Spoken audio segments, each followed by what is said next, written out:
the stream. Oh, there it goes. Okay, yes, so we're live. Oh, are we? Oh, Yes. Okay. Oh, no, because I'm just checking Wake my up, phone. Daphne. I'm just checking my phone because I'm expecting a delivery and I want to get it as soon as they drop it off. Oh, okay. All right. So as soon as they drop it off, so I don't want. It's one of those things where I don't want it sitting in the front. Even though I've never had a problem with porch pirates. It's not that type of neighborhood. Usually, at worst, that happens. Things get misdelivered to other to similar houses. There are 2 other houses, like just a block away from each other in each direction, that has the exact same house address. It's just the streets are different. Oh, that's wild. And I'm always getting those other people's stuff.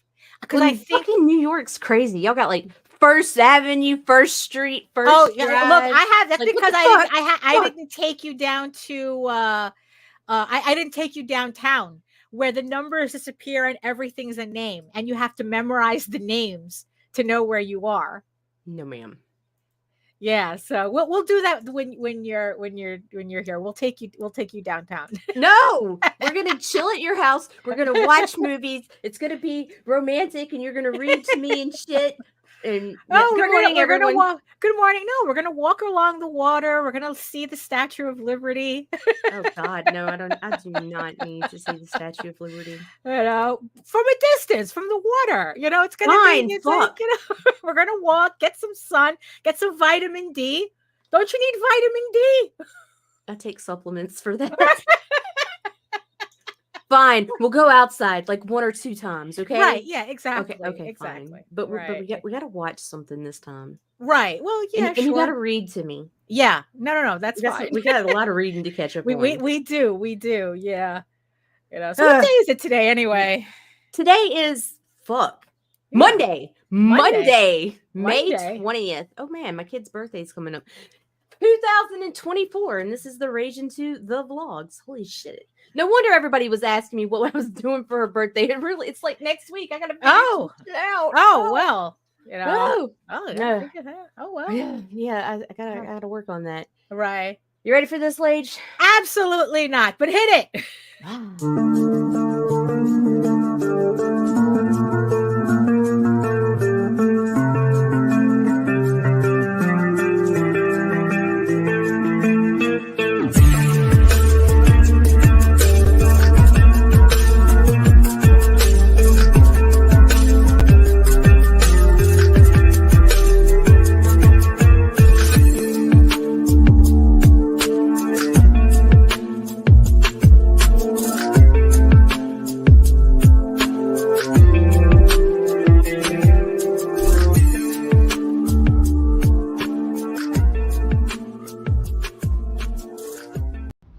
Trigger warning. Fuck you.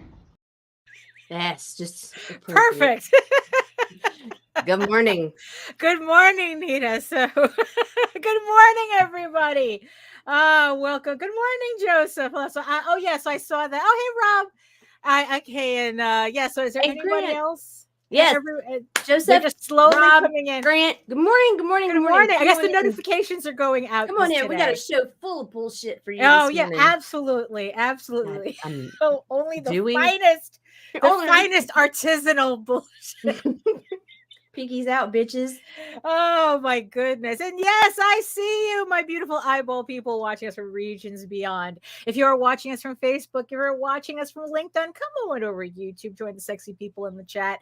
And while you're here, make sure you like, share, subscribe, and hit the notification bell so you get notified whenever any of our shows go live. Oh my goodness. Yeah, today's Monday. It is. It's a good Monday though. It's not like a dreaded Monday. Wait, I think that's it. There's my package. There's my package. Anyway. Hold on. Yeah, go play the bumps. Play the bumps. I gotta find them. There they are.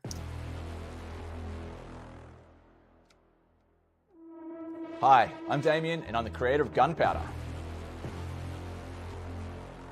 I've written and directed 2 feature films and I've been a cinematographer for over 10 years.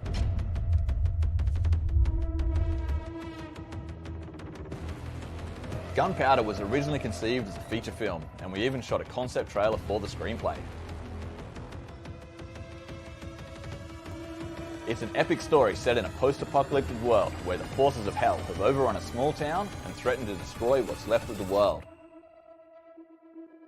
It's up to a small band of flawed survivors to fight them back, while at the same time battling their own inner demons.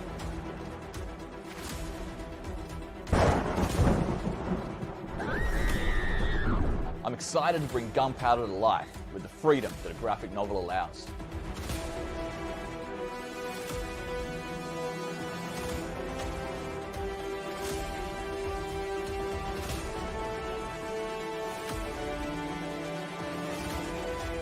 Join us as our ragtag characters embark on this gripping battle for the soul of mankind.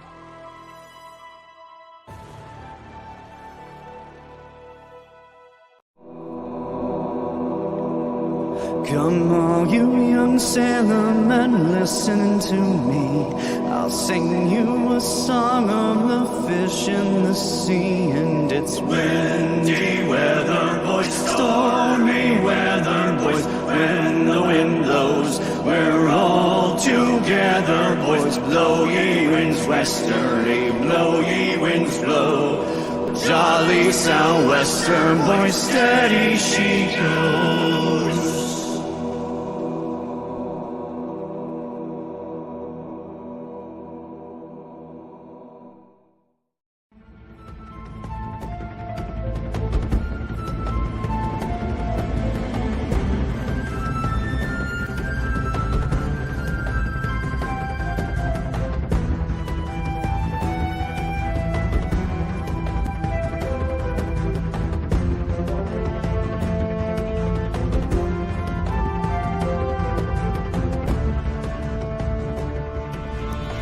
What up, lovelies? This is Mike Jimmy, CEO of Furries and the creator of Love and Korra, now back with our 7th issue in the series, The Bond.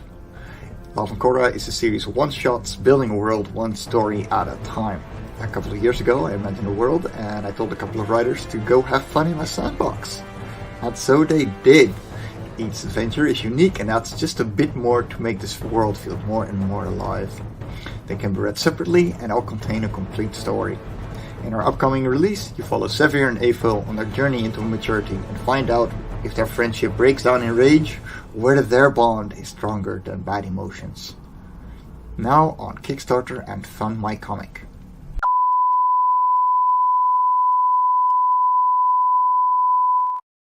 There we go. Yeah, so Jose, your computer's here. Woo! Jose got a new computer, so now he can hopefully stream without being kicked off every time he tries to share a Kickstarter. Yeah.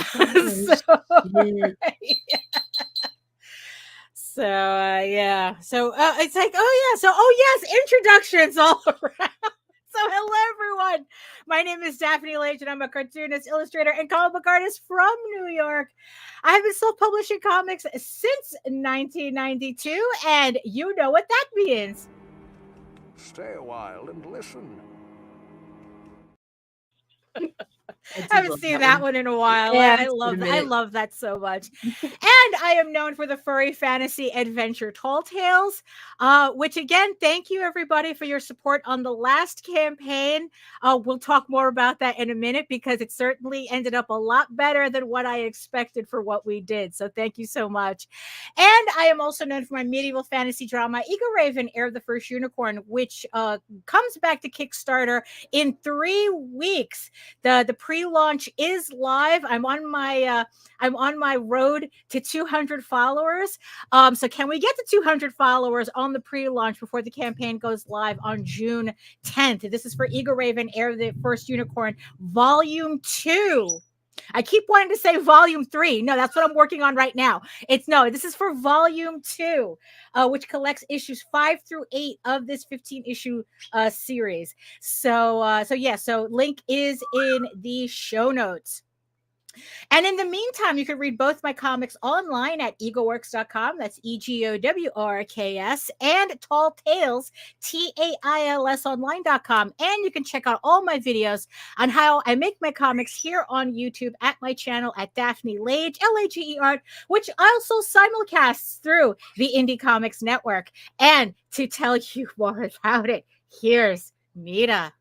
My name is Nita Lanning, and apparently they've decided to start doing our lawn care on Mondays, which really fucking sucks because fuck. Really? But I don't anyway, hear anything. you will. So it might You will. not He'll be in a back. minute. He'll be back. But anyway, my name is Uh-huh. Nita Lanning. I'm a writer, vlogger, blogger, whatever. I promote shit sometimes, and Right. I have the YouTube channel that is the Indie Comics Network, and all that means is I have a Google account. Right. Just like your grandma. Just like your grandma. Just like Yeah. your granny used to make it. You can find it at indiecomicsnetwork.com. Oh, So that's what I got. That's what I got. It's .com. Got. Yeah, I was just putting links to Eagle Raven, the Eagle Raven pre-launch in the chat.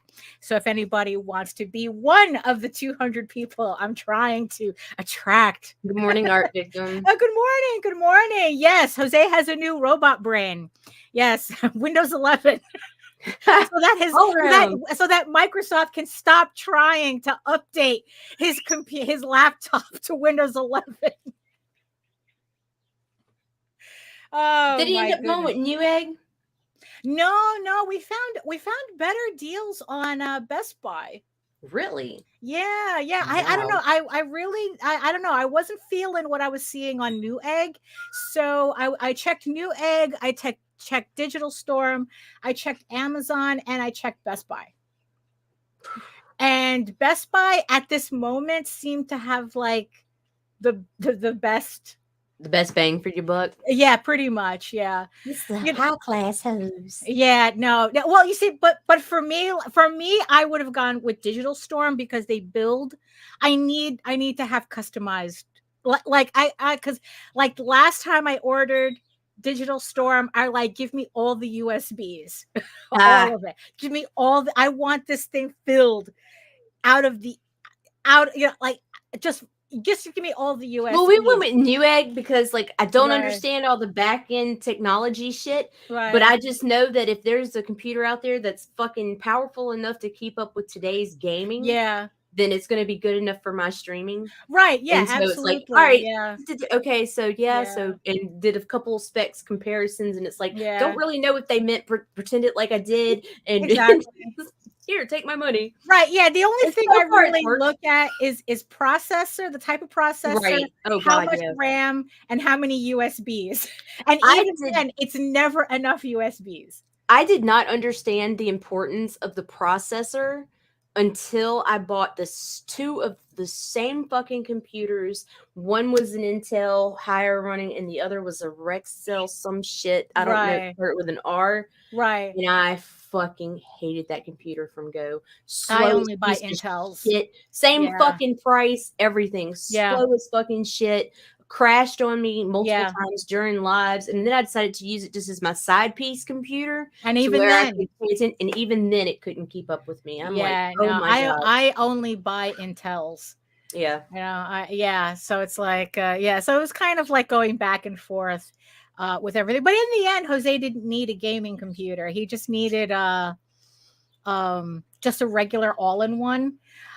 Because he figured if he cleans off the laptop, he could use that exclusively for streaming. Yep. You know, and then, you know, it's like what? It's like he needs the other computer just to run Word for Windows. I do all my work on the laptop, and I use this setup for streaming. Just So he says that in the end, he didn't need anything fancy. So, you know, which saved a lot of money too in that case. But, you know, for me, no. For me, if I had needed everything, he had to have all the graphics cards. All absolutely. Shit, you know? Because that's what we do. I mean, honestly, it's like if I have to, if I have to replace my computer, I'm actually going to put in more money than what I spent this first time. I think I spent like around like $2,000 for the setup that I have. And when I got it, it was so good. I went, shit, I should have spent the extra $1,000 on it. You know, so the next time, it was, but you know, it's not like it wasn't good. It's just that holy shit, you know, it's like it would have been worth it for me Would to have been put better, in right? more money into it, you know, and really souped it up. Because it's really nice being able to render half-hour videos in like not even 10 minutes. Right. Before it would probably take me longer to render a video than the actual video Well, itself. I've got like the Right. god of all-in-ones. Right. Like, seriously, I'm not even gonna tell y'all how much my broke ass spent on a fucking computer when my car is breaking down in my Well, driveway. look, you know, But yeah, anyway, I my know. point is that is the only mistake I feel like I made is like, because if it came down to it and this crashed, I mean, I do have the backup laptop, Right. but you lose your entire fucking system if something goes wrong. So I Right. lose everything instead of just being able to send off a fucking tower or whatever. I've got to take Right. all my shit and Right. yeah, Yeah, so that's the all-in. Yeah, those are the yeah, all-in so ones. I don't Yeah. think I'll go that route again. Right. I'm dreading the day. Technically, I could just swap out parts if I wanted to, but Aren't you talented? no, it's like I don't know. I don't know. It's like, I mean, how hard could it be? Boys do it. So I don't know. So why couldn't I do it? Right.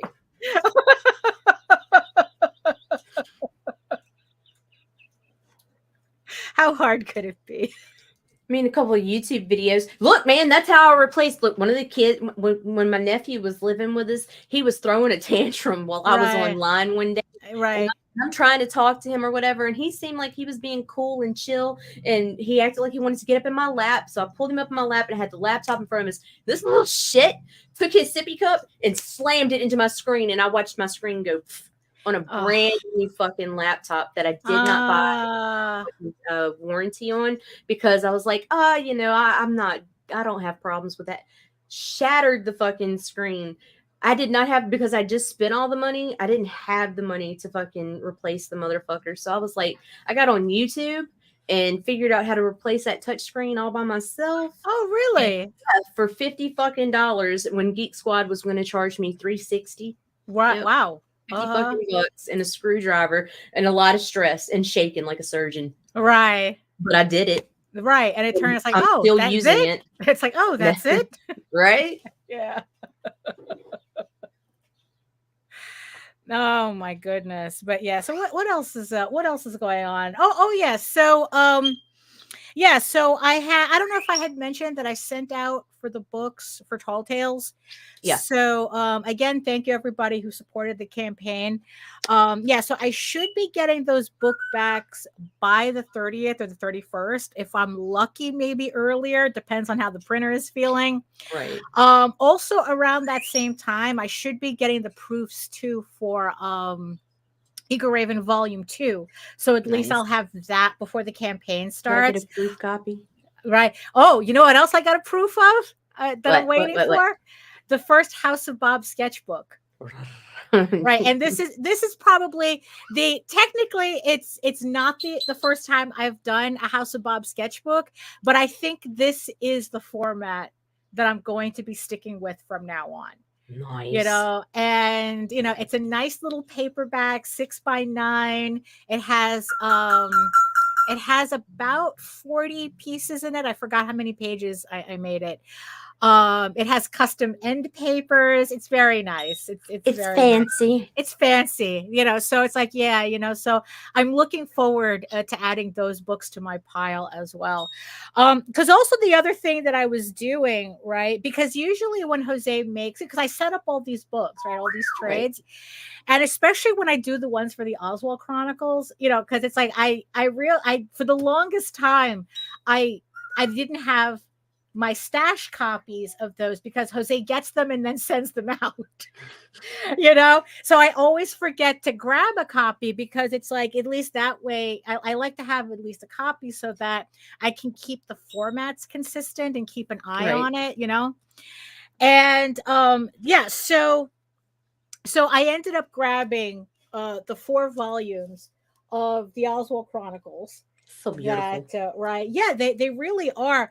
And what I realized is that this one, well, these, I don't know if you could tell in the light, these are glossy, and this one, I guess I accidentally ordered a satin finish, and it's actually like pretty interesting, I kind of prefer the satin texture finishes. wise, but I don't know, it's like, but in the end, it's like, we just I asked Jose, it's like, did you like this? And he goes, no, just as glossy for next time, I guess, so they all match.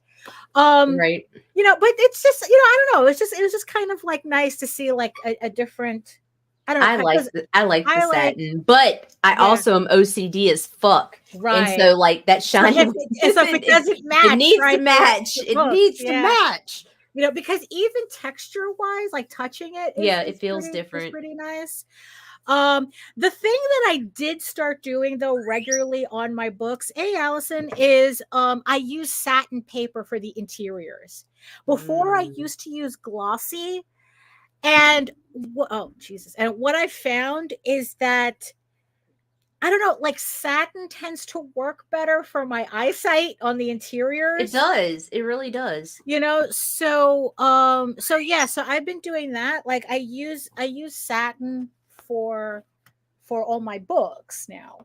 Because there's just, Jose doesn't like it because he says that it kind of dulls out the colors a bit. But the thing is though, is like I really like not having to worry about a glare. Right, same. When I'm on the pages, and especially what I learned on doing text is to use uncoded completely. Right. Because again, it's like there's something about reading text, like the type of paper really affects how a person can enjoy your book. So I mean, it's like none of this is like oh, you just put it together and send it to the printer. It's like, yeah, you could do that. But there are certain things you do have to really think about. You really have to think about when you're putting together your books. Like with the individual comics, that one I do like all glossy, and even then, like the covers have to be a certain weight. I think that for my floppies, it's like the cover, like it's a 70-pound interior with an 80-pound cover. It's not that much of a difference, but it's different enough that I don't know, it feels like a comic to me, because I've gotten comics where they did cardstock covers and it's all wrong. Like just touching it, it's like, oh, this is wrong. Oh yeah. Oh my God. There's one particular printer. I will not say their name because a lot of people use them. But every time I fucking get a book from them, I'm like, ugh. Right, and not only do I not like the yeah. way the book feels, I don't Right. like the way the ink smells either. Right. It's like, could you have aired this shit out for a week before you packed Well, it? Mixum had that problem for a while. Now that if we're gonna name names, you had to air out the books. It was just really funny because so many people had, it's like every time I got a book from Mixum, it had like this. Now it doesn't anymore. I guess it's the type of machine or inks that they use. I think it's the inks. I think it's the inks that causes that smell. But the comic books, like, because we once did an issue, the last floppy for Tall Tales, for Tears of the Mother issue 5. We had to print it at Mixum because our printer at the time completely like pooped out on us as we were going to print, and we had to scramble to get a printer. So we sent the issue to Mixum, and I allowed them to convince me to use a cardstock cover with a laminated cardstock cover, and I really didn't like it. It really it was too heavy, and it was just like how something is a little too professional. It's not even that's too professional. To me, the heavier cardstock on the covers, like I like it not feeling like a flimsy piece of paper. Right. No, but absolutely. the heavier cardstock to me actually makes the book feel cheaper. I don't know. I don't like the weight. It's uncomfortable. Right. I don't know. It's like, like I said, it's like I like 70-pound interior, 80-pound cover. That's a glossy. Everything glossy. Well, I don't care that way, but I think that the interior, I don't know if I would have to check. I think the interior is like, it's a glossy cover. Yeah, and I don't think this is text gloss. No, I don't think so. Because text gloss is this really, really heavy, literally and physically heavy paper. Because I think the way the way paper weights are done, if I remember correctly, is that they're like whenever you hear a 70 pound, that's how much it weighs on a pallet. Right. So if I remember correctly, like that's what that means. It's the weight of the pallet. I'm not But you sure. see how I can do Or this? I'm not sure. I would have to look that up again. I like being able to do this. Like when I'm open, you see how I'm bending this Right. cover? Yeah. But it's going to go back and it's going to be fine. Right. Where any heavier than this, you start getting creases. Right. And Because it irks it's, me. yeah. Right. Right. Or you get that perma fucking Right.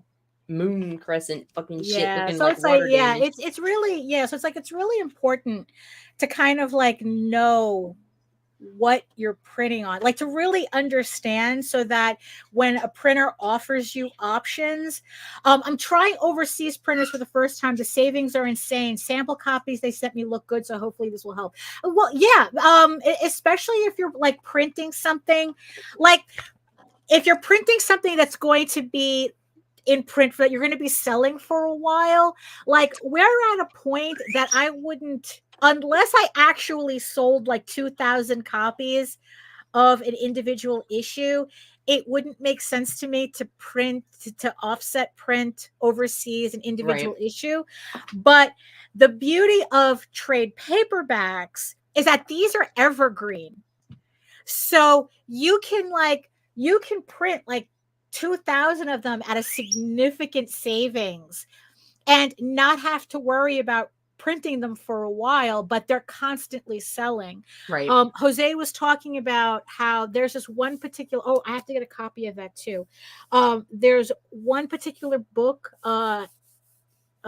paperback that he sells, that every campaign he's still selling copies of that book. It's just an add-on, it's just an extra story, and every campaign he's selling more of that book.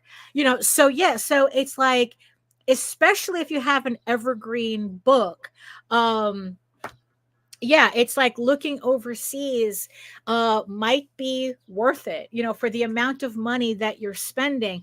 And then also that savings also allows you to offer books at a discount as well. So if you wanted to, the cost of printing is insane. Even the cheap domestic prints are charging over $250. Yeah. If you figure most stores want a 50% markup, that kills indie comic book. Yeah. Jose always told me never offer up retailer levels unless you're printing offset, because the markup, it's like if you're doing POD, doing retailer bundles, you're losing money, right? Because of the discount that you need to give the retailers for it to be a retailer bundle. But the thing is, if you're doing POD, it's not worth it for you. You're not making any money off of that. So, but look, so I was collecting all of the trades that between me and Jose have. Shit. Look at this. Oh, you get exercise with this. It's like, my God. I'm building my biceps. It's not your biceps we're worried about right now. Yeah, I know. It's like, what is this? Oh yeah. I say 1, 2, 3, 4, 5, 6, 7, 8, 9, 10, 11, 12, and then the one book that I still have to get from downstairs, 13 paperbacks. Son of a bitch. Look at this. This is what they talk about when they say back catalog. Yeah, this is what they're talking about. That's what I'm saying, Melissa.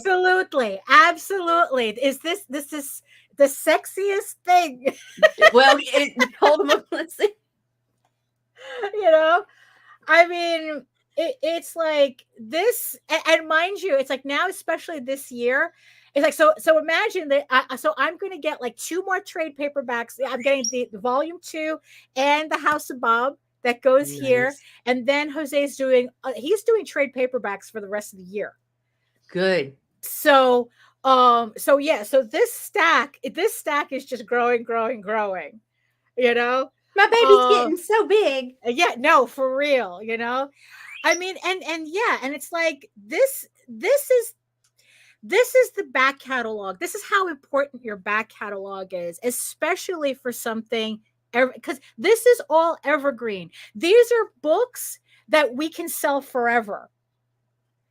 You know, it's like you go to conventions, and this is literally all we have. Well, talk about making it more difficult to carry books to a convention when you're even just doing 10 of each. But that's why it's always so important to always think about how your story breaks down into trade paperbacks. Because, you know, in the end, that's what your back catalog is going to be. This is what you're going to be selling for the rest of your life, are these trade paperbacks.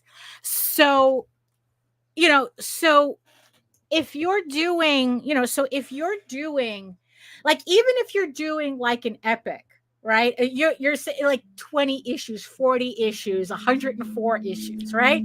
Whatever, right? How does your story break down into final trades? You know, because can someone just pick up a trade, right, and get a good sense of your story in that trade? Right. And, you know, we always hear about that thing too, like the difference between, you know, Marvel and manga, or mainstream and manga, is that, you know, it's like, if you want to read like mainstream books, the chart looks like you're hunting down a serial killer. Oh, right. But if you wanted to start a manga, you just go to volume 1. Right. Right. Oh, how do I start One Piece? Just go to volume 1. How do I start Death Note? You go to volume 1, right? How do I start Spider-Man? Well, you should totally start Death Note. Well, sit down. This is going to be a while. Let me make you a chart. Right, exactly. You know, so you want that same convenience with your story. Where do you start? Volume 1. Right? You want to be able to say, it's like, okay, I want to start the Oswald Chronicles. Well, here's volume 1. It has his very first story, and, you know, and the next story in chronological order. It's like, oh, I want to read Eagle Raven. Where do I start? Volume 1. First 4 issues. The first 4 issues, and the entire series is 15. So you're going to have 4 volumes in the end. Oh, or it's like, well, it's like, I'd like to, you know, read Tall Tales, but do you have something that's a little more bite-sized? Why, yes, I have The Peacekeepers, which is a 3-issue limited series, and this is a complete story. All you have to do is pick this up to kind of suss out the vibe for the rest of the series. Or maybe you want something else that's a little bit more bite-sized than that. Here's a one-shot. Here's a full color one-shot, one complete Tall Tales story. Again, it's enough for you to suss out the vibe to see whether the rest of the series is worth having, right? Or it's like, well, what about the main series? Where do I start from there? You start from volume 1. You know, it's like, that's cool. It's maths. Exactly. That's how easy it is, right? That's why it's not like, it's like, oh, sorry, I only have issue 6 available. Right? You have to wait until the next Kickstarter. I only have issue 4. You go to a convention and you sell out all of the issue 1s. Now you have to try to sell issue 2s. Right? And people kind of get weird. Well. People kind of get weird about those numbers. Oh, you only have issue 2? Right. Oh, do you have issue 1? You know, well, I have a volume 1. Okay, I can get that. You know, it's the first 5 issues. You get 5 issues in one book to start off with, right? So that's why, you know, like really thinking about, I've had trades on the mind for a bit, especially since I fixed my bookshelf. I've been really, really hyper focused on trades. Like yesterday, I was looking on Kickstarter, and there's some comic series that I've been wanting like keeping an eye on, and they're finally putting out trades. Or I bought PDFs, and then it's like, oh, their next Want this in campaign physical? is going to be a trade, or I can pick up trades on their next campaign. So I'm just rebuying what I bought as a PDF, but now it's like, oh, now I can finally get the trade. Right? Because it's like, it's just a lot easier to deal with. You know, and it's like, and here's the thing too, PDFs, right? This is why you should always offer PDFs on your campaign, because it's like, okay, yeah, they're spending a fraction right now, Right. of you know, of what a physical book. But you know what? Maybe I just can't buy it now, and I know they'll be most likely, Or you'll you're do another iffy, campaign. and you want to, Right. you just want that Right. sample. But not only is that beneficial to them because they at a lower Right. price, at a Right. lower price point, get to see what Right. you're offering. You also make 100% profit. Right. You know, because it's like there was one series I wasn't really sure about. I had only found the campaign at the last minute, and I didn't want to commit to a physical copy, so I Right. bought a PDF. And I'm like going, oh, I got to keep an eye on this. And then like they just put out their pre-launch page. There I am. So it's like the second that goes live, I'm picking up all their trade paperbacks. Right. Because I bought a PDF. Right? Yeah, I'm weird because I'm like like if something catches my eye enough to where I would buy the PDF, if I Right. have the money, I'm going to buy issue 1, just because. Right. Like Grant, perfect example in the chat right now. He's probably gonna hate me.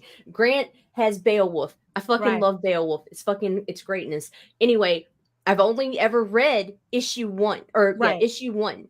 Uh-huh. But I know he's got his trade coming, and I'm gonna jump Right. on that shit. Right. So hopefully that makes up for, not getting Right. too, Well, yeah, yeah. exactly. You know, I mean, and look, and it's like there's a lot of people where it's like, you know, it's like, yeah, I'm waiting for your trade. Right. You know, I mean, I'm waiting for the trades, because it's like I don't have the space to collect individual issues. And also the trade is a better value. That, and I'm irresponsible with floppies. Y'all don't want to know what happens to some of these. Well, that's books in true. my Yeah, house. no. At least a book, a The trade trades go on the goes shelf. on a shelf. Right, exactly. It's off the floor. So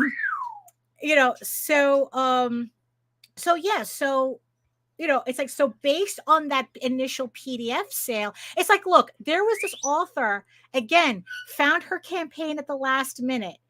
And thank you, Rob, because I'm going to be right in there. I'm going to be right in there, for that, waiting for that trade.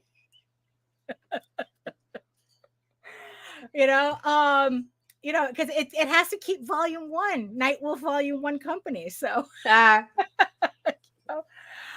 Please.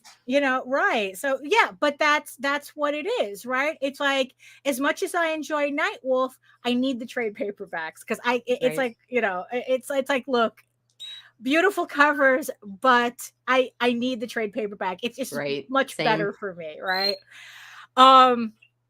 It's the same thing with Snowpaw comes out. It's like, okay, just give me that trade paperback and I'm good to go. So, right. So there was this author that I found her campaign at the last minute. And especially since her campaign was a little expensive, it was two full novels, collecting all of her novels in 2 volumes. And it was like, I don't know, almost a $200 set. And I'm like, I don't even know how her books read. Right. Right. I don't even know how it reads. How, it's like, let me buy the PDF, read it on the Kindle. And once I finally got around to reading that book, I regretted not buying those books. Then she came out with a new campaign for a different book.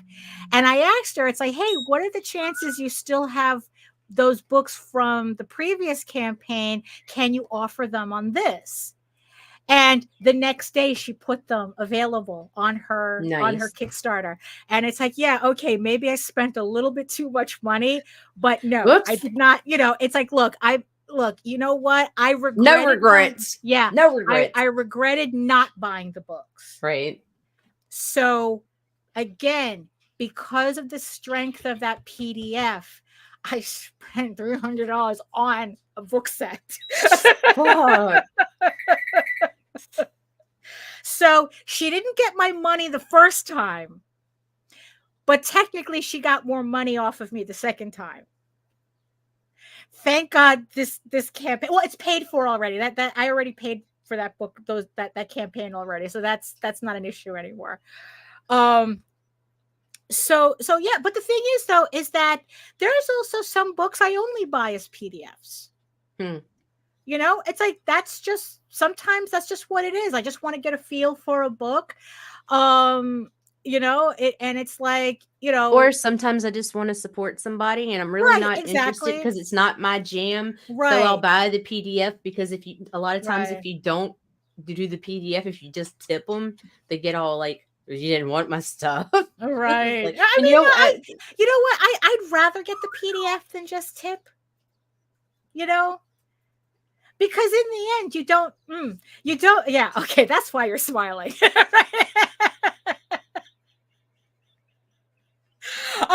You know, because I'd rather. I don't know. It's like I just would rather at least have a digital file. At least give me that. You know, just give it all to her. Right. Exactly. Don't be lazy. I'll never give you just the tip, Daphne. No, absolutely not. Oh my goodness. Where were we? Oh yeah. Oh no. I need a shower. PDFs. Right? And also, there's also this other thing too, that there are people who just collect PDFs. Right. You know, where it's like they don't have the room at all. It's not happening if there's not a PDF. They got that New York closet apartment. No, really. You know, it's like they you know, it's like if you didn't offer a PDF, they're not buying your book. Like there is no either or. Like they're just people who are like that who are like that as well, where it's like, well, if you're not offering a PDF, I'm not buying your book anyway. You know, there is no, if you don't have PDFs, it'll force people to buy the hard copy. No, that's not quite how that works either. You know, and then it's like, don't get me started, man. You know, just make sure you tip well.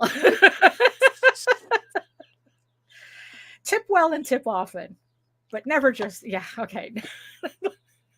You know I'll tangent. We'll Daphne. we'll we can't just do keep, that. Yeah, we'll just keep doing here. that. PDFs. Right. No. PDFs. Yeah. Focus. You know, so we were talking about, okay, so people who say, I don't want to offer PDFs on my campaign. It's to your detriment, really, because there is, I mean, it's like, because the people who collect the PDFs and the people who collect the hard copies are essentially two different people. Like I said, I mean, people buy PDFs for a whole bunch of reasons, right? And you don't know at that moment which person you're getting. Right. Are you getting the person who only collects PDFs, or are you getting the person who's trying you out and will catch you on the next campaign? Right. You know? So you don't know which one you're getting. You know, but conversely, we had a quick discussion about, well, what if you offer an all PDF campaign? And it's like, well, that doesn't quite work either. And to give you an example, so months ago, maybe 6 months ago, maybe a year ago, I don't remember. Time is a flat circle. I have a hard time keeping track. Mike Grell did a campaign for, he wanted to do an audio book or an audio drama of Shaman's Tears. Right. And in order to maximize the amount of money that will go, that's pledged, that will go to that endeavor, they only offered up digital rewards. They had to cancel the campaign because it was very, very, very obvious people did not want just a PDF. And the irony of it is that they would have paid $100 or more for a deluxe edition of Shaman's Tears than pay $20 for a complete PDF. And that was also another, and that's also another thing too to also consider, that it's like, if you have a really, really good looking book, which I see a lot like novelists doing, where they do like these deluxe editions, people will pay out the ass for them. Yeah, because people want they will buy too. The PDF. It then becomes decor. Have you seen the shelfies? Yeah, no, absolutely. They will buy the PDF to read, but they will buy the deluxe editions. There's this one campaign I showed Jose. The author is she goes by Willow Winters, and she does these contemporary romance / smut books. Does she do all the stenciling and all that shit? Right. No. Yeah. So there's a couple of reasons why I follow this woman. Because of the amount of books that she's done, the amount of different formats of these same books. Like, I think she's written like 30 something or 40 something novels in her career. Jose explained it to me. He says it's not that unusual. If you're writing, if you're an author, and depending on how soon you start actually producing books, that he says that's normal. Wow. It's like, yeah, that probably you can on average kind of do 7 novels a year, depending on your word count. But he said it didn't surprise him, especially in the amount of time. I think this was like over like 10 years of writing for this woman. She does contemporary romance smut. And the other reason why I follow her is because she does all her binding in her garage. So she buys the guts. No, she buys the guts, right? And then her husband literally runs a bindery in their garage. They have all this equipment. And I'm not talking about like shit you buy at Staples. This is like one machine can be $5,000 just to print on the edges, because now that's like a thing that I keep saying, like they're printing designs on the edges, like just that machine, like one binding prop, depending on what you're asking, you want it to do, it could be a $30,000 machine. This is not for the faint of heart. This is not cottage industry. You're not buying a Cricut and making your own stickers at home. So I found that interesting. And because of that, she's able to do all these different editions that she offers on Kickstarter. And she has a Kickstarter out right now for what she calls her decadent editions, where they print on the edges. She has like it's hardcovers. She has foil, custom covers, the whole thing, right? It's their deluxe editions. Each book is $110. And I think an entire set has 8 of them. Is that 8 or 12? And let me give you an idea. She has a video on her campaign on how to pledge to Kickstarter. When the video starts, she's at $9,000, like 10 minutes into her campaign. She had just launched. She did the video, and already she was starting at like $9,000. In 3 minutes, which is how long the video is, the counter ends at 19,000. For fuck's sake. Right? Last I checked, she was over $210,000 with like 54 days to go. Good night. Right? So I watch a lot of these novelists and I try to kind of like get ideas from, but here's the point though. Here's the point. People own her PDFs already. And now they're spending $1,300 to get her complete set on Kickstarter. Don't tell me PDFs are not worth it, are not worth having on your campaign, right? Because we sold so many PDFs on this last Tall Tales campaign, me and Jose are actually walking away with more money than we've ever walked away with on a Tall Tales campaign on Kickstarter. Don't tell me PDFs don't work. You know, and then the beauty of it is that the people, I don't know how many of these people who bought the PDFs are going to come back for the trades. Right? So if we don't have them, so we're getting PDFs, they're buying PDFs now, but when we release the trades, I'll put money that a lot of those people who bought the PDFs are going to be back for the trade. That they would rather spend more money on a trade. Right? They'll pay the $7 for, it's kind of like they're paying $7 to hold their place in line, right? And then when the trade comes out, then that's where they're going to spend their money. So I really learned a lot. Now, the thing is, though, on my campaigns, the previous campaigns, both me and Jose have been seeing our PDF sales go up, up, up, and up. Right? So we're actually, like, usually, like, we're at a point now where we're 50% or more on PDF sales. And look, honestly, if I could get people to buy 100% PDFs on my campaigns, I'd love it. I'd love every single one of them. You know, but Melissa says, I don't have a ton of room, so I take this approach. Follow along with the individual PDF issues, then snag that sweet, sweet trade volume. Yes. Absolutely.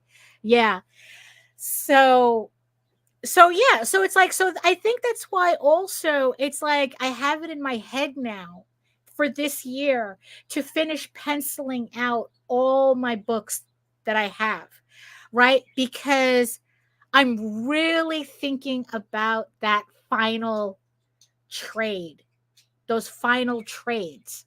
You know, how quickly can I put out those final trades? How fast can I finish these individual issues and put them out on Kickstarter and build up to those final trades?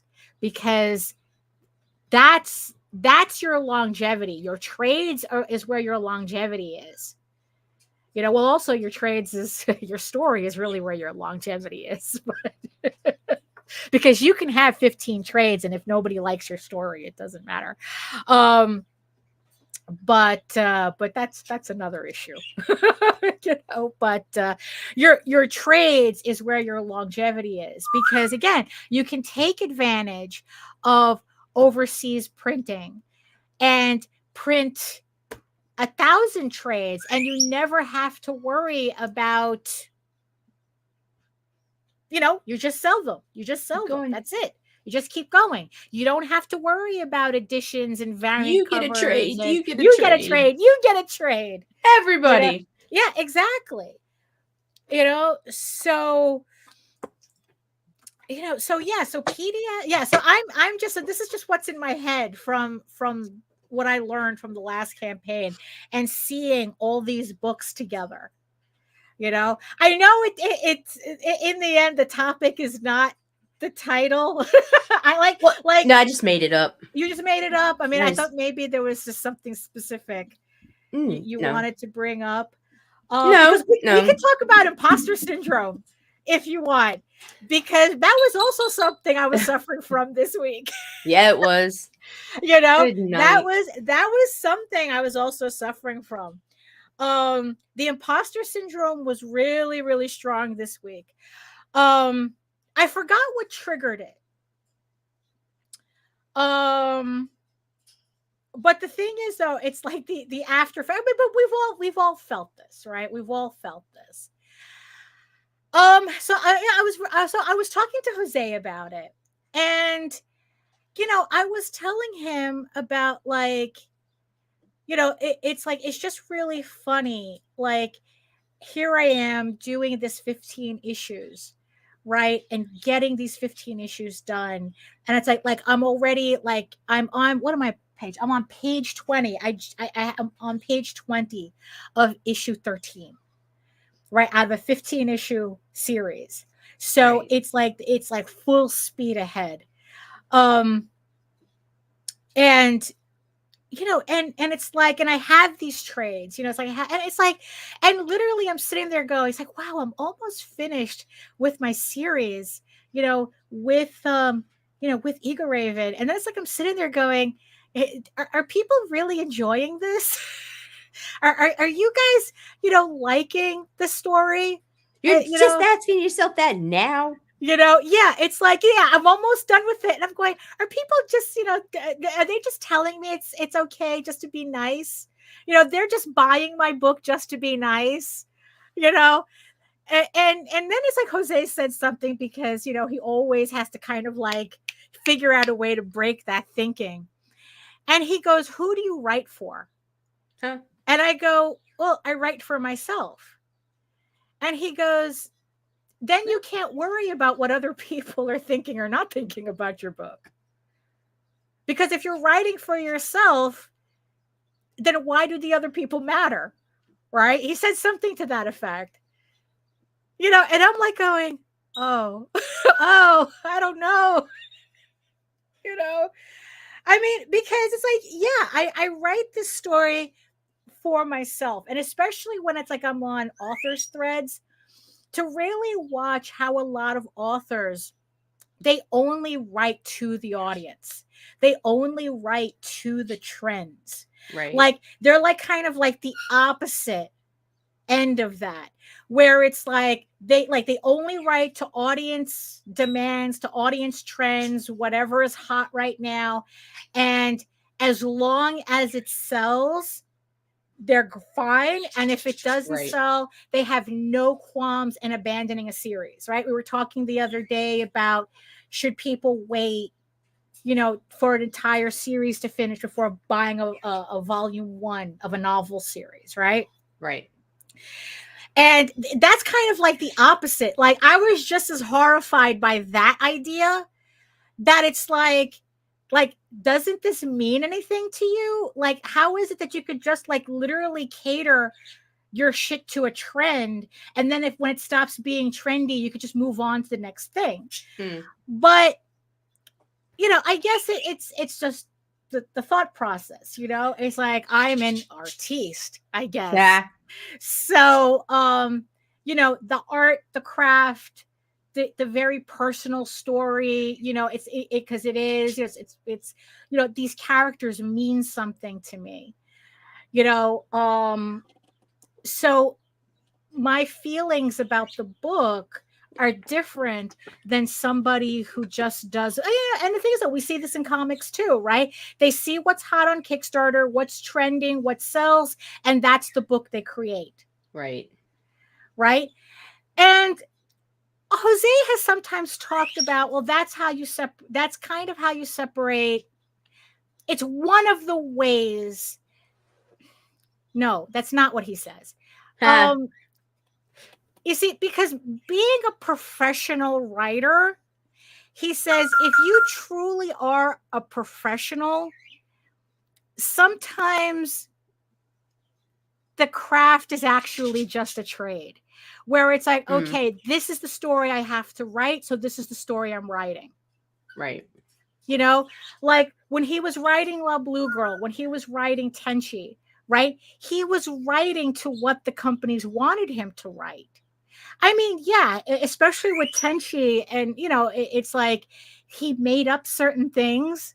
He kind of like, okay, well, let me do this, let me do that, which is funny because especially with Tenchi, in Tenchi circles, the shit he made up is kind of unofficially, officially canon. Nice. Which is like kind of funny to hear from this one interview, because they were interviewed by a guy who didn't know that Well, technically it was official, but it wasn't. Like Pioneer paid him to do this Tenchi Muyo series, but they offered no guidance on it. So he just made shit up that made sense with the universe from the series. And because of that, I guess a lot of anime heads think that what's in the comic is canon, even though it's not in the anime. Oh, but it's in the comics, so it's a Pioneer, so it's canon. It's like, well, yes and no, but it's funny. It's just kind of funny to think about it. You know, with La Blue Girl, he wrote according to what the company wanted. So he was talking about he could take anybody's book and be professional enough that he could create a story on your work. You know, because that's part of what being a professional writer is. You're taking an assignment. This is an assignment, you know? And I guess with these authors, that's kind of how they look at their books. It's an assignment. I have to write a book to trends. That's the assignment. You know, Beauty and the Beast retellings are hot, so I'm going to do a Beauty and the Beast retelling. You know, in comics, what, you know, it's like, oh, you know, we talk about, okay, so you put some girl in a bikini on a cover, even though it has nothing to do with the book. Well, but that's on trend, right? You know, or it's like, oh, you do a bad girl book because it's on trend.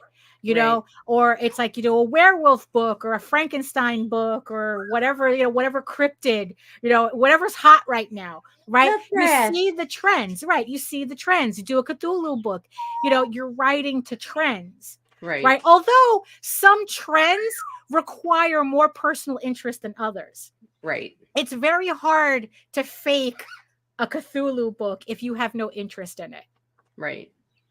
Because the fans require that from you. They require you to understand the mythos as part of the trend. So you can't just fake it. It's not just using Cthulhu in a book. You have, you know, you know, as a character, you have to they have to see that you understand what you're writing. Right. It's not like if you do like, I don't know. Yeah, you do kind of a sexy book or something. What are the trends? What are the tropes that people are looking for? Is it just the variant covers? Is it a particular artist? I mean, choosing particular artists can be just as, you know, that's just as much catering to the trend, right? If you know a particular artist is hot, right?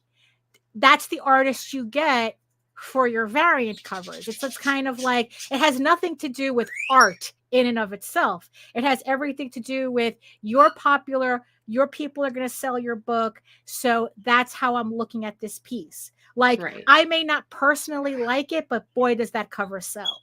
Right. Something like that. Right.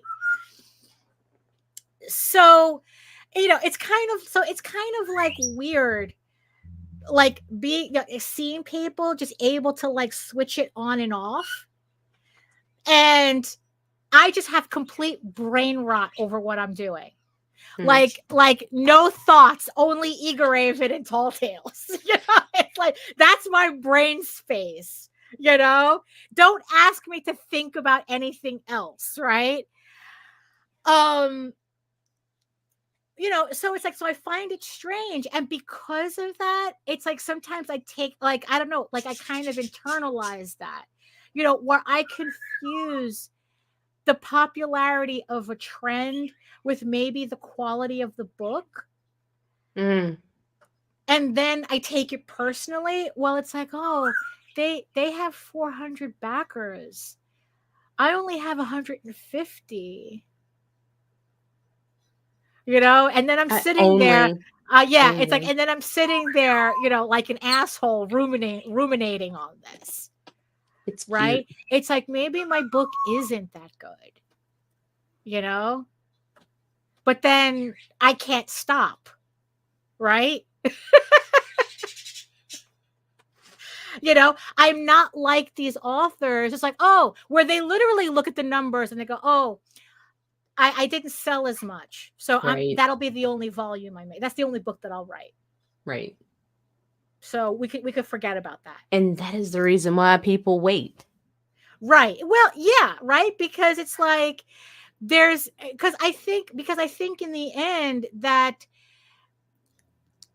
I think people are kind of catching on because, like I said, this is the shit I'm seeing in authors threads, and we've heard this discussion in indie comics as Right. well.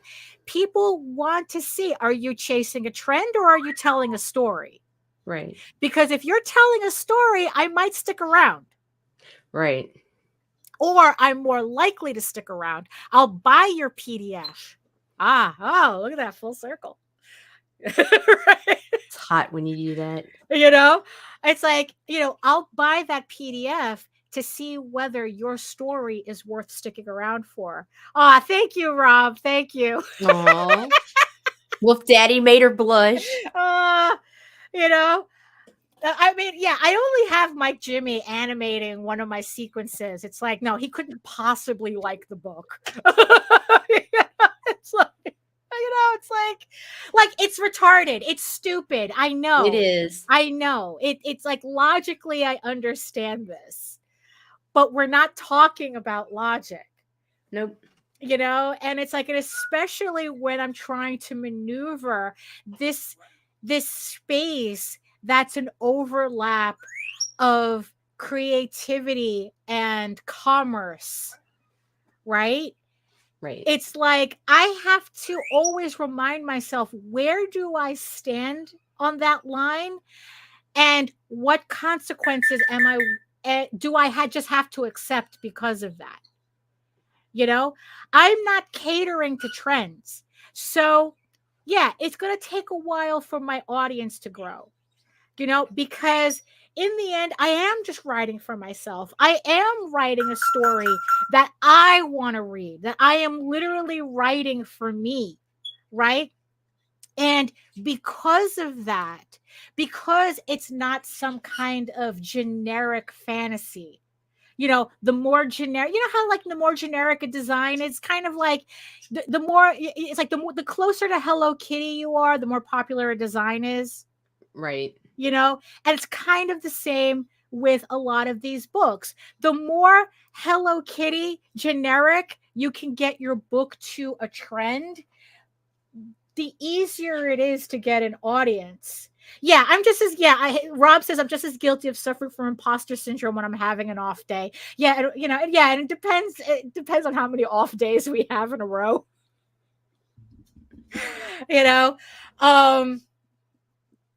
So it's like, yeah, so I'm not writing a generic fantasy, or at least I don't think so. No.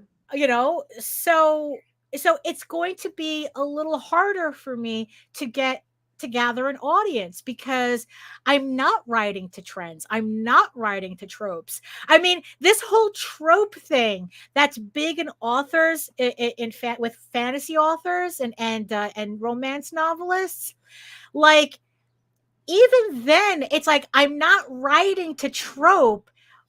I'm more like I'm fishing for what tropes are in my story already that I could just put on it. Like there's specific tropes that I do enjoy that is on purpose, like the fact, like reverse harem, right? Where you have the main character and they just happen to have like all these people competing for their affections. Look, I really like that. So that's, if there's a trope, but it's in the book because I like that trope. Right. The fish out of water, right? It's like the whole like not fitting in thing. I like that shit. So that's why I write Eagle Raven the way I do. But it's not because, this trope is trendy, so let me write to that trope. It's like, no, I'm writing what I like first. And then I'm kind of shoehorning the marketing. It's the marketing that I'm shoehorning. There is not the story. When it comes to marketing, like by the time you realize something's trending, for you to jump on and put it out, it's usually too late. Right. Yeah. I mean, but there's some things like in authors, like in authors threads, what I see that there are tropes. It's kind of like, it's kind of like how TNA comics, that trend is always going to be there. Well, yeah. right? People like You know, titties. how it bubbles, but the thing is, how it bubbles differs, Right. though. Oh, absolutely. You know, because it's like, yeah, because because it's like Polito is his own thing. Dan Mendoza is his own thing. You know, I don't remember the guys who do Common America, but it's like they're their own On their thing. own, yeah. They're on their own level. You know, so so they have the audience that even if that market dies or at least collapses, because every speculator market does, The bubbles burst.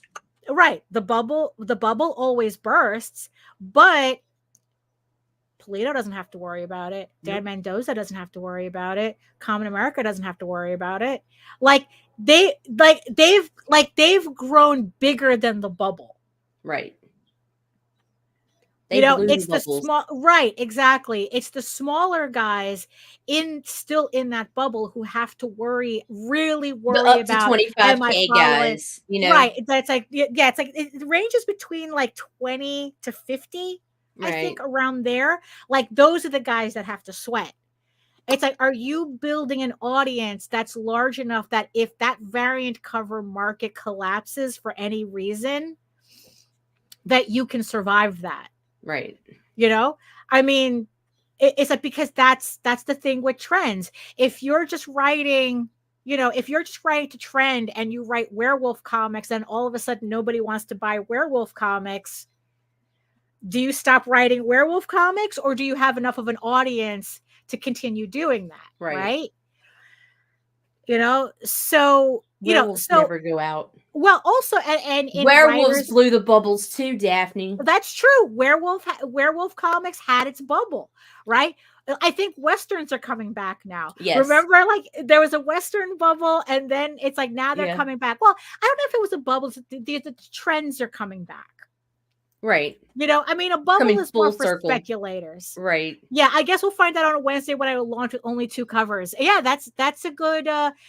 I mean, yeah, if you really want to test whether your audience is for real or not, yeah, either limit or eliminate your variant covers. Scary thought for a lot of people. Very scary thought. But because it's like, because when I say bubble, I mean the speculator market. The fact that people are paying $50 for, I don't know, a Shikari cover, to use as an example, and then reselling it for $150 because they slabbed it and it's a 9 point whatever. Because nothing's sexier than a girl. Trends is writing a Western comic or a werewolf comic or a werewolf Western comic because they're trends. Right. Oh, these are trendy now, so let me write specifically for this trend. Right. Because the thing with trends is that they usually cycle through. Like I said, we're beginning to see more Westerns again. Right. Right? Rise of the spaghetti Western. Right, exactly. So that trend went out. It's coming back. It'll go out again and it'll come back. Forgot my point, but we should be all used to that by now. Imposter syndrome, though, right? Oh, the trend that doesn't seem to not die in fantasy romance novels is any retelling of Beauty and the Beast. Of course. Because it's a tale as old as time.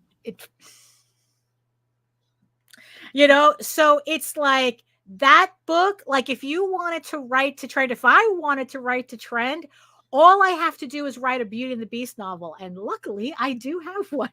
And it's hot. Plotted out. I already do have one plotted out that I can. I guess once I get all this settled, I can finally get to that. But it doesn't end in some blonde-haired, blue-eyed Hitler's dream child. No. Oh, thank goodness. No. Choose the bear. No. Yes, we are definitely choosing the bear or a goat guy in this case. Yeah,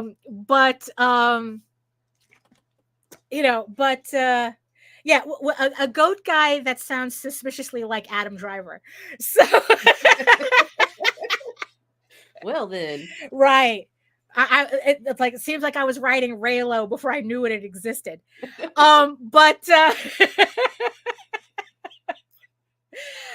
But yeah. So but the thing is though, right? So going back to the whole imposter syndrome, right? Right. And like feeling like, is this good enough? Am I doing good enough?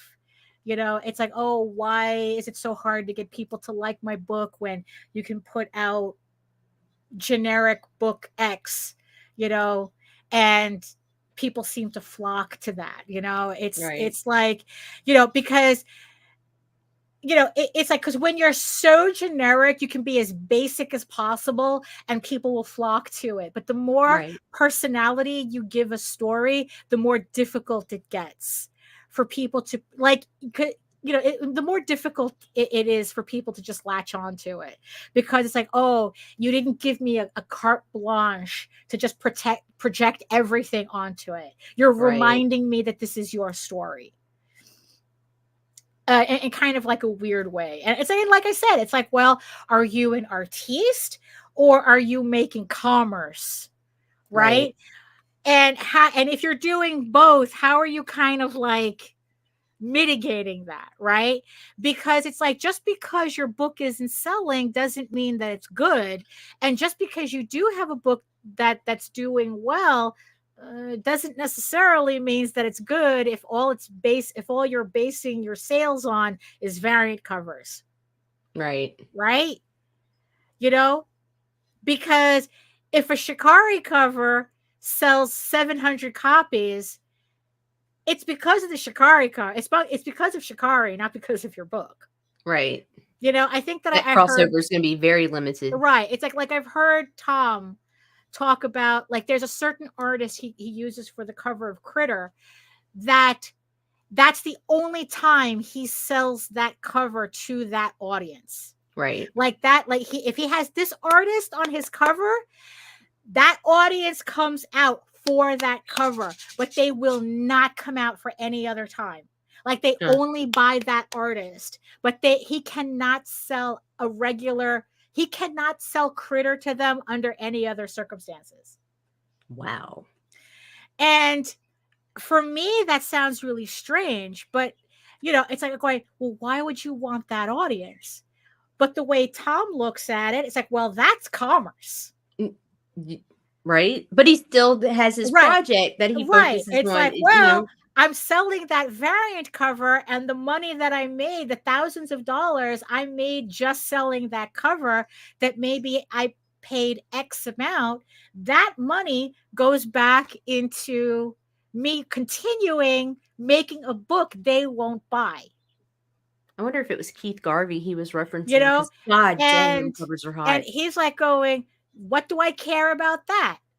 I got their money. I'm still doing my book. Who cares? Using their money to continue your book. Right. So it's like, so that's writers, also artists, something, right? Because Jose has talked about that too. And again, it's like, but artiste, but we're artistes. And he's like going, I have to raise money to pay my artists to continue making the book that I'm an artiste on. Like, how many times, how do I have to translate this for you to understand this concept? Right. And I'm like going, but I fight. You know, I mean, it's, and then that's how I end up staring at walls for a couple of hours. you know, and I feel like I'm taking crazy pills. Yeah, for real. That's exactly what it feels like. You know, like, so it's like, then and then it's like I talk to Nita, she has to talk me off the ledge. You know, That's what I do. Yeah, you know, and it's like, did you ever think that it's like, you know, right? Yeah, the not safe for work cover chases only follow certain audience. The audience wants it, and it helps pay for the books, and that's something that I still, I don't know. It's like I really do have this wall. Like, it's like I haven't accepted this idea. You know, and I think that if I just accepted this idea, I would feel less crazy doing comics. No, you wouldn't. You know? No, you wouldn't. No? No, you'll still be crazy. So Nita, it's like, did you ever think that first day that you realized you were on the same stream with me, that you would think it's like, oh shit, she's broken too? No, I didn't. In fact, it was like 3 months after we started talking on a regular basis, and something happened. I don't know what, and like I was like, oh my god, she's human. Right. I'm just as it's like, oh my god, she's neurotic as fuck. That bitch is crazy like me. It's like, You know? And it's maybe like, not certified, but damn, right, dude. You know, but yeah, so it's like, so maybe the topic is relevant because I'm sitting here literally thinking my comic is not as cool as I think it is. Your comic's cooler than you think it is. You know, and maybe that's the reality. Maybe my comic is. It's just that for some reason, I don't believe it because of these beliefs that I have a hard time accepting. You know, but the funny thing is that these beliefs don't stop me from doing the work. Like there are people who like really, really internalize it to the point where it's like, oh, I can't do this anymore. I don't see the point. Yeah, I see people dropping off, and in fact, currently there's people talking. You know, I'm done. and I'm done with like, the industry, and it's right, like, yeah. And it's like, and I'm, and it's like, and I'm sitting here, and it's like, oh, I suck. Oh, I gotta do the next page. Like it's just like, it's like that. Literally, that's my thought process. Like, this. It's like, it's like this is. I mean, this is literally my retarded ass thought process. Man, I suck. Jesus Christ. I'm awful at this. It's like. On to the next picture. It's like I gotta get the next issue done. Stay humble, But ladies. I'm bad at this. I'm really bad at this. I mean, yeah, it's stupid. But I think that's the point of me saying this out loud is to remind myself I'm being stupid. It's like, really, it's like I've been doing this since 92. Am I really that stupid?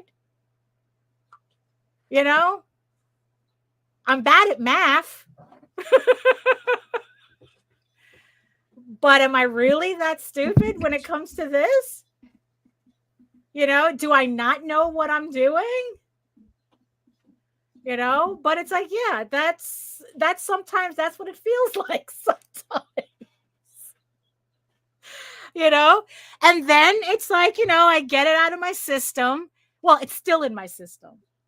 And then I go, oh, I have to do the next page. And then I just keep going, like, even though I think I have these thoughts. Yeah. Art Victim goes, yeah, I feel you almost daily. I want to quit art, but then what else do I have? Right. It's like, I got nowhere else to go. I got nowhere else to go.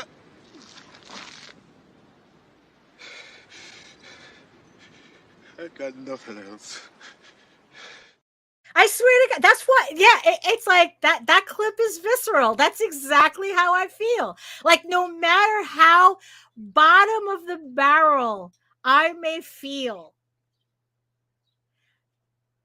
it just, the only thing I could do is keep going. What was that cartoon that it's like I'm too stupid to stop? Oh gosh, I can't remember. Yeah. Yeah, it's like, what is it? No, it's like it's like I'm an artist. Oh, are you good? Oh, it's not about being good. It's about being too stupid to stop. And that's, but again, it's like, am I really stupid? No. It's like I'm writing a story that I really enjoy. Honestly, sometimes I think it's the only thing that keeps me from falling into complete despair. Especially when it kind of like you peek out the window and accidentally watch like the news. I mean, it's like, I mean, really, I think like doing my comics is the only thing keeping me from complete despair. You know, um, the real world sucks, so I might as well make my own, right? Short of being, I mean, it's like, at least that way, it's like, well, I do comics, so I can't possibly be mentally ill. At least it's going somewhere.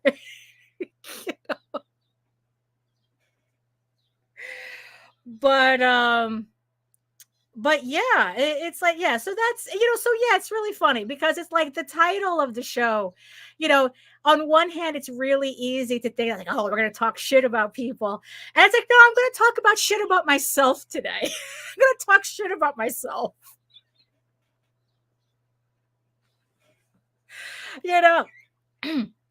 Good grief. Oh my God. So yeah, so it's like, yeah, so in the end, it's like we were on topic, but just not the way people probably were expecting. Man, it's okay. We like to do things our own way. Yeah, but yeah, so I guess what the moral of the story is, if you're writing for yourself, who cares? It doesn't matter. Just write. Just keep going. And stay humble, bitches. Just keep going. If you have a story to tell, that's the important part. Everything else is just ancillary. The marketing, the everything. Like the marketing is in service to your book, not your book is in service to the marketing. Right. And just accept the fact that if you're not going to follow trends, if you're going to buck trends, if you want to be the creative outlier, you have to accept with what comes with it. Right. But if you're doing a book that at the end of the day you're proud of, even if you are the only person reading it, that's what matters. Right. Right. I mean, it's nice that other people want to read it too. It's nice, even not even in a financial sense, just the fact that people are reading my books, they're reading our books and they're enjoying themselves. They're like going, this is why I bought the PDF, so that I could buy the trade paperback and read this in larger chunks. Right. Some people are not into binge watching Netflix. They like to, watch the entire. They are into binge watching. Just watch is it done and then watch, because when Disney Plus, does like, oh, you have to wait next week for the new episode. I hate that people shit. go crazy, and like, I'm so mad. It was just like 10 years ago, 15 years ago, that was standard on television. We're living in the future now. Stop doing that shit. Especially if the whole season's been filmed. Give us the shit. Remember fucking House of the Dragon. Where you missed that season finale? You missed it? Oh, yeah, and I'm still bitter about that, but that was baby Jessica's fault. Right, Well, bitch had to fall in a well. Fucking fall in a well during the finale of Rags to Riches, man. That kid. So yeah. Fine, by the way, and she's still famous or some shit. I don't know. So I guess it's like, I'll always offer PDFs. You never know which person buying the PDF you're going to get, but either way, you got them reading your stuff anyway, right? Work towards a trade, right? Always think of your story, no matter how many issues, and how does this break down in a trade, because trades are evergreen, and that give you along with your story, your trade is what's going to make your book evergreen, is through trades, your story and your trade. Right. That's where you're going to find your evergreen sales. And just accept the craziness that it is, trying to do art in a capitalist hellscape. I mean, you just have to accept what that entails, and a lot of the times it has nothing to do with you. So I don't know. Just do your work. As long, as long as you're doing your work, right? Right. Just do your work. That's it. Finish your books and do your work. Get the trade ads, sell PDFs. You know what to do. Any more thoughts on this? No, not on this specifically, but like I want to apologize to anybody that's been viewing from Facebook today. Your comments are showing up on Facebook, but they are not showing up in the StreamYard. So so that's why it's a little light over here. Right. Yeah. You know what? I think I noticed something when I went to post my link and I didn't see the Facebook ones pop up. Like, because usually it'll tell you like where it posted the link. We can't because Facebook is being dicks and they're trying to push everybody to Facebook Live, especially monetized people. Whenever you post through StreamYard, you can't comment on Facebook anymore.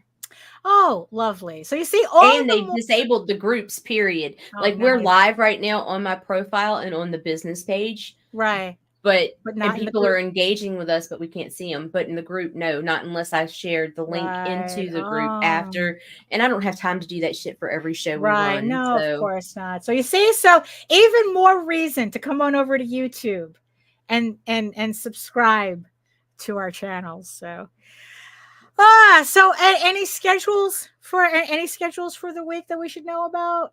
It's Monday, so tune in at 6 p.m. Eastern for Drawing with Doobie. And let's see, we got Hyde Hermit Studios will not be airing tomorrow. And then Wednesday, Christy Shin, 3 p.m. Daphne Lage, 4 p.m.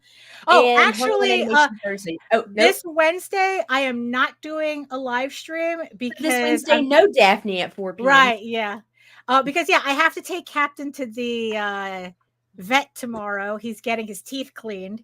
Oh, okay. And they said he's okay, right? Okay. He did all his blood work already so that he's safe. He's okay to go. And then on Wednesday I have to pick him up, but I don't know what time I have to pick him up. So no stream on Wednesday, but everyone wish Captain well. I can't wait to see him again. He's getting his teeth cleaned. So he's going to hate me on Wednesday. So, yeah. Oh my goodness. So, so that's it for us. Thank you so much to everybody in the chat who was able to join us in spite of Facebook. Right. Thank you so much to everybody, to all of the beautiful eyeball people joining us from regions beyond. Thank you so much for joining us as well for this hour and a half. And I hope you got something out of it. I hope you learned something. Yeah, look, at worst, we made you laugh, right? Yeah, hopefully right. we made you laugh. So if you want to learn more about me and my artwork and everything else that's going on, you can head on over to my main portfolio site at egoworks.com, EGOWORKS, where you can find links to all of my galleries and social media sites, but I mostly post to Facebook if you're interested in seeing sketches and current work in progress and any live updates I may have at the moment. And remember that you can also catch me here on YouTube at my channel at Daphne Lage Art for 500 plus videos of just me doing art, how I do my comics, past live streams, past draw streams, and also remember that I do have my live streams on Wednesdays when I have them. It's on Wednesdays at 4 p.m. Eastern. It's just 2 hours of me just drawing whatever and talking with the chat, kind of like being at a convention, but without you having to worry about whether you're blocking my table. But like I said, Wednesday, I will not have a stream, but next Wednesday, usually if I skip a Wednesday, it usually means I'm on Sketchy Saturday. So we'll see if Saturday I might be able to make it. So we'll keep that in mind. We'll put a pin in that. Yeah, and remember, you can read Eagle Raven, Air the First Unicorn for free, uploading every day, Monday through Friday. But if you prefer your fantasy to be more of a furry Lord of the Rings adventure, you can follow the link over to Tall Tales. That's TAILSonline.com. And not only can you read the first 20 issues of Tall Tales for free, you can catch up on the latest story arc, Tears of the Mother, which is also currently uploading Monday through Friday. So thank you so much, everybody, for joining us today on this actually kind of warmish, muggy-ish Monday, because it's probably going to rain again, because it's been doing that. And in the words of the ancients, eat your food, moisturize, mind your business, and do the work. Because when you actually do the work, you never have to fake any of your accomplishments, no matter what the imposter syndrome tries to convince you of. So thank you so much again for joining us, and we'll see you next time. Fuck you, fuck you, fuck you. You're cool. And fuck you, I'm out.